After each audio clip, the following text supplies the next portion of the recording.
जिसने जिंदगी फिदा कर दी आप पर, उसको आप तमाशा मारते हो मुंह पर। जिसने अपना खून पसीना लगा दिया आप पर, आप उसको रुलाते हो, आप उसको परेशान करते हो।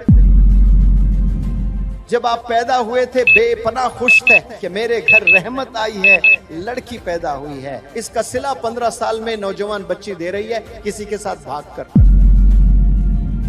मेरे घर लड़का पैदा हुआ, वारिस आया है, बहुत फख्र महसूस कर रहा था बाप। जब बाप को एक वारिस मिलता है ना, उसको पूरी दुनिया मिल जाती है। इसका सिला नौजवान दे रहा है ड्रग्स में इन्वॉल्व होकर। आपकी अम्मी, आपके अब्बू एक टीम बनकर आप पर फिदा हो गए, आपकी ग्रूमिंग में लग गए, आपके रेजिंग में लग गए, खिलाने में लग गए, पिलाने में लग गए, पहनाने में लग गए, पढ़ाने में लग गए। और 15 साल के बाद आप रिवेंज ले रहे हो, बदला ले रहे हो, जलील कर रहे हो। वालिदैन प्यारे बच्चों मर जाते हैं, कसम खुदा की उनकी दुआएं जिंदा रहती है। वालिद तो इंतकाल हो गया, वालिद की दुआ जिंदा रहती है। माँ इंतकाल हो गया, माँ की दुआएं जिंदा रहती है। मैं गारंटी से कहता हूं 50 और 60 साल के जितने भी वालिदैन इस रूहे जमी पर अभी जिंदा हैं, उनमें 80% परेशान है अपने बच्चों को लेकर, अपने ही बच्चों को लेकर परेशान है। और जब आप लोग पैदा हुए थे बेपनाह खुश थे कि मेरे घर रहमत आई है, लड़की पैदा हुई है, मेरे घर लड़का पैदा हुआ, वारिस आया है, बहुत फख्र महसूस कर रहा था बाप। जब बाप को एक वारिस मिलता है ना, उसको पूरी दुनिया मिल जाती है। और एक बेटी पैदा होती है तो बाप बेपनाह खुश हो जाता है, ये तो रहमत आई है अल्लाह की। बेपनाह पैसे नहीं थे, कहां कहां जाकर दूसरों से उधार लेकर दावतें करने लगा, बहुत खुश था। बच्चों को अच्छे अच्छे कपड़े लाने लगा, खिलौने लाने लगा। जेब में पैसे नहीं है, लेकिन दोस्त से उधार लेकर छोटे छोटे खिलौने, जाकर बाजार से चॉकलेट लाने लगा, आइसक्रीम खिलाने लगा, पार्क ले जाने लगा, क्या क्या सब करने लगा। इसका सिला 15 साल में नौजवान बच्ची दे रही है किसी के साथ भागकर। इसका सिला नौजवान दे रहा है ड्रग्स में इन्वॉल्व होकर। जो टीम बन गए, आपकी अम्मी, आपके अब्बू एक टीम बनकर आप पर फिदा हो गए, आपकी ग्रूमिंग में लग गए, आपके रेजिंग में लग गए, खिलाने में लग गए, पिलाने में लग गए, पहनाने में लग गए, पढ़ाने में लग गए।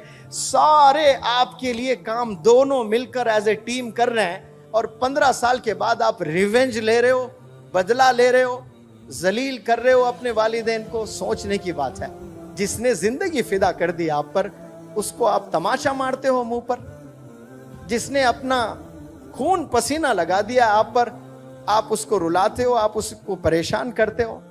सोचे थोड़ा सा आप, अकेले तन्हा कभी ऐसा भी सोचे, जैसा आप सोचते हो वैसा तो सोच रहे हैं, सब सोच रहे हैं। कभी आप, मैं जो बोल रहा हूं ना, उस पॉइंट ऑफ व्यू से भी सोचिएगा।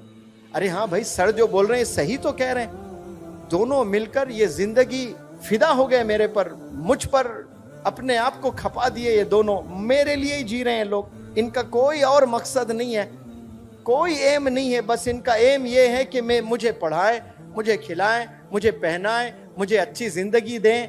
और वापस मैं क्या दे रही हूं मेरे अब्बू को, मेरे अम्मी को? मैं जलील कर रही हूं। मस्जिद जाने डर रहे हैं मेरे वालिद नमाज को लिए।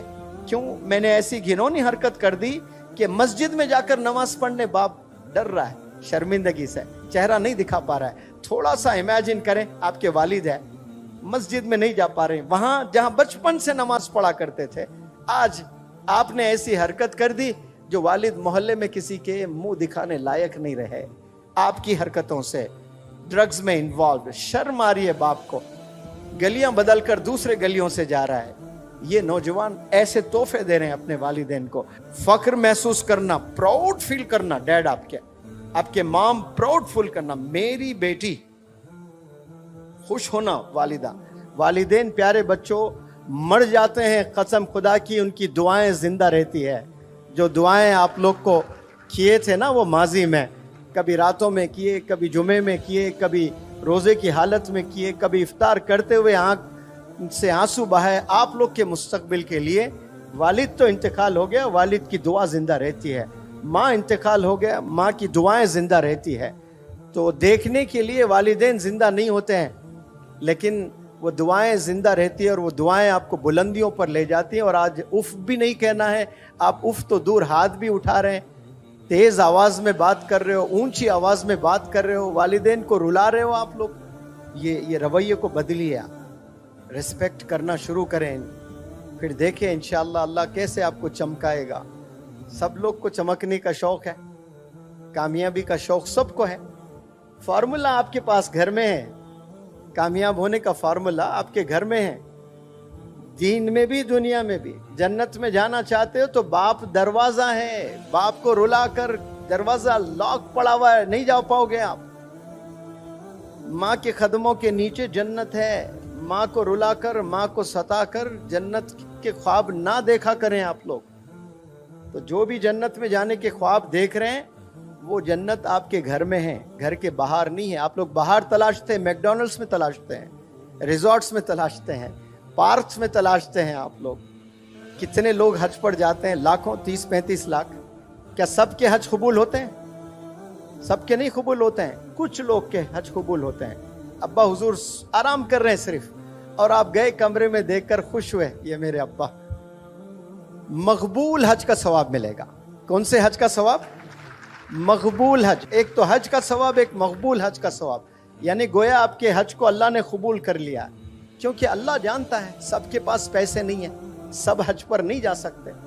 कोई बीमार है, हज पर नहीं जा सकता। कोई मखरूस है, हज पर नहीं जा सकता। कोई अपाहिज है, हज पर नहीं जा सकता। वो बंदा अपने वालिदैन को मुस्कुराते हुए देखे, हज का सवाब मिलता है। लेकिन गफलत की जिंदगी में नौजवान जी रहे हैं, उन्हें पता ही नहीं, और हज पे जाते हैं, बड़े खुश होते हैं, वालिदैन को सता रहे हैं। तो अल्लाह को ऐसा हज भी नहीं चाहिए, ऐसे नमाज भी नहीं चाहिए जो वालिदैन को 365 दिन रुलाते हो। और आप हज पर भी जा रहे हो, साल में 2 उम्रे भी कर रहे हो,